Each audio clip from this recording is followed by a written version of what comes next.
So you were 15 months old. What was your journey like, sort of from, fruition to the point where you started, working in the Shopify contest? Yeah, so I left my quote unquote job in Why do you say that? August. Because everyone has their full-time, stable, structured job where Sure. for the most part people don't love and live their passion the way that I had been. Hmm. And I got to the place in my life where I no longer loved going to work as much as I used to. So I always say to people, I have always been that girl that skipped to work or just was, Hmm. annoyingly smiling on the subway at Yep. 8:30 in the morning. Yep, me too. Um, yeah, and so I always felt extremely grateful for that. But after I was at Victoria's Secret for some time, that smile started to dwindle, and I said, something needs to change. And so I moved over to a startup. I worked there for 3 years, and finally I said, all right, it's time. I need to do, what I was set out to do. I always felt like there was um, this journey I was supposed to be on. So I said, YOLO, like the time is now. Yep. So I started in August of 2015. I found investors and a supply chain that could help me. And I came to an office with three blank walls and glass and said, all right, it's official. I'm starting this company. And it was me. And I was like, okay, You, yourself, and you. Yeah. yeah, exactly. So I'm like, step one, how to start a company. One, Did you Google understand. it? Exactly. Yeah. It's funny. I used a lot of tactics that Tony actually teaches. One being, understand your blind spots. And, Yeah. at the time I called it my vulnerabilities. Like, where was I most fearful? And I made a list of areas that I was most fearful and said, okay, customer service, digital marketing, fulfillment, and started attacking that list and saying, all right, now who knows these areas best? Who are the experts? And hustled my way on LinkedIn and my network and so forth, and just said, what's your favorite cup of coffee? Where do you like to work out? How can I have 15 minutes of your time to convince you You're that you need to be such a my good best? stalker. I'm so impressed. Yeah, well, some um, people call it stalking, other people just call it hustle, yeah, and I do think that is a characteristic of really successful entrepreneurs. Like they have that. yeah, it's just that drive, right? And at the Hmm. time I didn't realize how crazy it probably came across to those individuals, but Well, you were blinded by passion, right? exactly, Yeah. exactly. And once I had that foundation of support, I was able to sit down and say, all right, let's build this brand.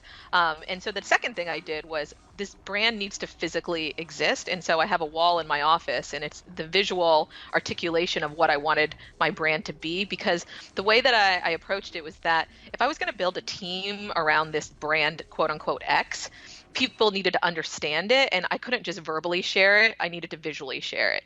Mm. And so I would kind of start to recruit people by bringing them to this office that I kind of decked out and made seem like this big company so that they could come in and perform as if it was a big company.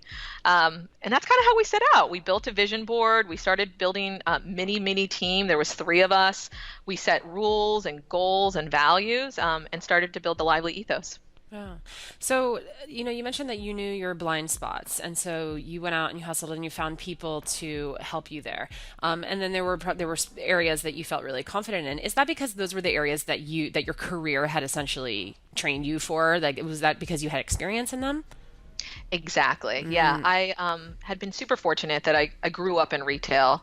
I worked for Federated, creating private brands for Macy's and Bloomingdale's, Hmm. VF Corporation with national brands like Nautica and Kipling, and then really found my passion at Victoria's Secret, where I was focused on direct to consumer conversations on a category that I just love. Yep.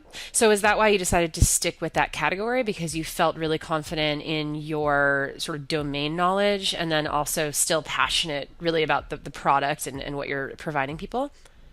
Yeah, it was a combination of both. It was a category that I just truly loved Hmm. because it was it's kind of this thing that women get to share, but they've never really celebrated. So I just saw such a unique opportunity. And how do we shift a category from something that's like dated, awkward, and overlooked to Hmm. something that's celebrated and just really enjoyed? Yeah, it's interesting because every woman shopping for bras for the first time is terrifying. It's absolutely terrifying, right? You go into like you said, outdated. You go into a department store, some like older woman, tries to fit, measure you, and it's always really uncomfortable and cold.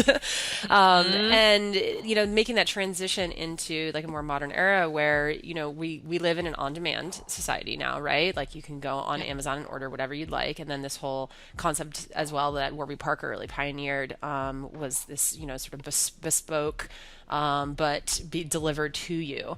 And so you've moved really seamlessly into that category. But what's really fascinating is it's not just about the product. Like you said, you guys have an ethos. Hmm. And I love that shift that you made. You said, Victoria's Secret has this mindset of how do I feel when a man looks at me?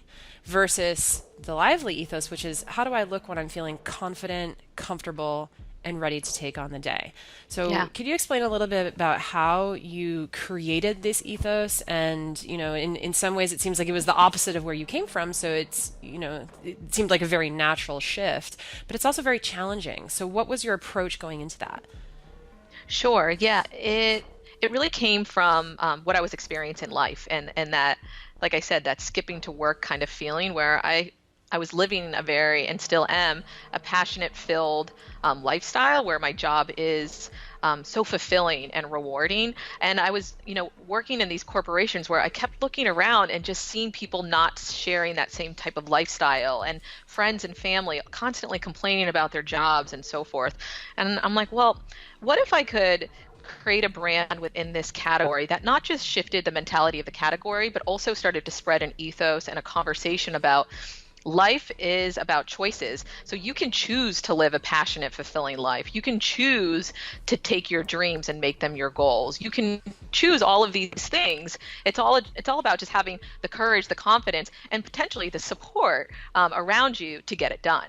And so I made that decision in 2012 where I was going to leave Victoria's Secret. I was going to create this community and this platform to really encourage women to start to not just participate in what they love, because I was participating at Victoria's Secret, but to start to lead. Mm, And by leading, I could own the conversation. I could create the dialogue and the story. Versus at Victoria's Secret, I was participating in the dialogue and the story of what Les Wexner wanted to see in the lingerie area, which is totally valid from his perspective, right? He created a brand which was about buying beautiful lingerie for his wife, hmm so that he could see her in her most sexy element. And that was, the angel, the fantasy, and the push up. So anywhere I went in the world, 100 different languages, you said Victoria's Secret, they heard angel fantasy push up. Yeah.